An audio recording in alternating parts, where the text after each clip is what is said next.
نماز کے اندر صاحب ترتیب کون لوگ ہیں؟ یہ ایک فقہی زبان کا مسئلہ ہے۔ جو صاحب ترتیب کون ہوتا ہے اور صاحب ترتیب کی نمازیں اگر قضا ہو جائیں تو وہ کیسے ادا کرے، پھر ان نمازوں کو کیسے پڑھے؟ یاد رکھو، صاحب ترتیب نمازی وہ نمازی ہوتا ہے کہ وہ خوش نصیب نمازی جس کو اللہ نے توفیق دی ہو، وہ مومن، وہ مسلمان کہ بالغ ہونے کے بعد، یعنی جب سے وہ بالغ ہوا ہے اس کے بعد کبھی 6 نمازیں مسلسل اس کی قضا نہ ہوئی ہوں، کبھی بھی مسلسل 6 نمازیں اس کی قضا نہ ہوئی ہوں، وہ صاحب ترتیب کہلاتا ہے۔ اور جس کی بدقسمتی سے فجر کی کوئی ایک نماز قضا ہو جاتی ہے مگر وہ اسے دوسری نماز سے پہلے قضا کر لیتا ہے تو وہ صاحب ترتیب رہتا ہے۔ یہ مسئلہ آپ سمجھے، صاحب ترتیب کون ہے؟ کہ جب سے وہ بالغ ہوا ہے اس وقت سے لے کر کبھی بھی مسلسل 6 نمازیں اس کی قضا نہ ہوئی، اگر کبھی ہوئی قضا تو اس نے دوسری نماز سے پہلے اس کی قضا کر لی ہے۔ اب جو صاحب ترتیب ہو، جس کی 5 نمازیں یا 4 نمازیں یا 3 نمازیں قضا ہو گئی ہیں، پڑھے کیسے؟ یا ایک نماز یعنی ظہر کی قضا ہوگی، کیا کرے؟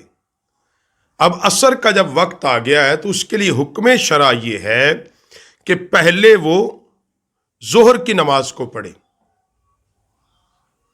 ایک نماز قضا ہوئی یا 2 ہوئی، اب 2 کے بعد جب تیسری نماز کا وقت ہوا تو اب پہلے جو وہ 2 نمازیں قضا تھی وہ پڑھے اور پھر وہ تیسری جو وقت کے اندر والی وہ پڑھ لے، یوں وہ صاحب ترتیب ہی رہے گا، افضل ہے، بہتر ہے۔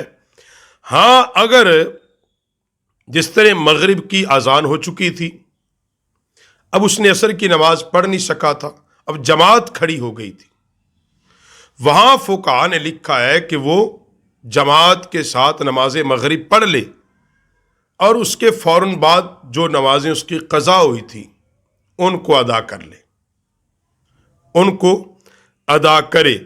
اسی طرح صاحب ترتیب اگر وقت کے اندر اتنی تنگی ہو، گنجائش نہ ہو، یعنی ایک نماز کا وقت ہی بہت تھوڑا تھا، اگر وہ قضا نمازیں پڑھنا شروع ہو گیا تو وہ بھی قضا ہو جائے گی، تو پھر اس کو ادا کرے جس کا وقت ہے۔ ہمیشہ ادا کو قضا پر مقدم رکھا جائے گا،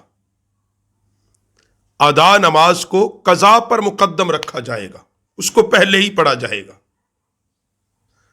ہاں اگر وقت زیادہ ہے تو پھر جو صاحب ترتیب ہو، یہ اس کے لیے مسئلہ ہے۔ جو صاحب ترتیب ہی نہیں، کبھی پڑھی کبھی نہیں پڑھی، اب حساب ہی کوئی نہیں کتنی چھوٹی ہیں، تو اس کے لیے مسئلہ وہ یہ جو میں نے پیچھے 1-2 درس میں بیان کر دیا تھا کہ وہ قضا ہے، وہ جب مرضی پڑھ لے، جب وقت ملے، جس وقت ملے اسی وقت وہ پڑھ لے۔ اب اسی طرح فجر کی سنتوں کے متعلق بعض پوچھتے ہیں۔ فجر کی سنتوں کا حکم یہ ہے، کیونکہ بعض فقہاء نے اس کو واجب تک لکھا ہے بڑی تاکید کے ساتھ، اگر پہلے نہیں پڑھ سکا فرضوں سے پہلے تو وہ طلوع آفتاب کے 20 منٹ بعد وہ 2 سنتیں ادا کر سکتا ہے۔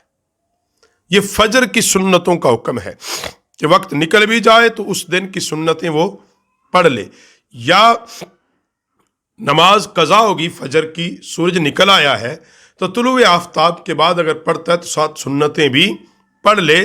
فقہاء نے اس کو لکھا ہے کیونکہ فجر کی سنتوں کی بہت زیادہ تاکید آئی ہے۔ نبی علیہ السلام نے فرمایا کہ تمہیں گھوڑوں کی ٹاپوں سے بھی رون دیا جائے تو فجر کی سنتیں ترک نہ کرو۔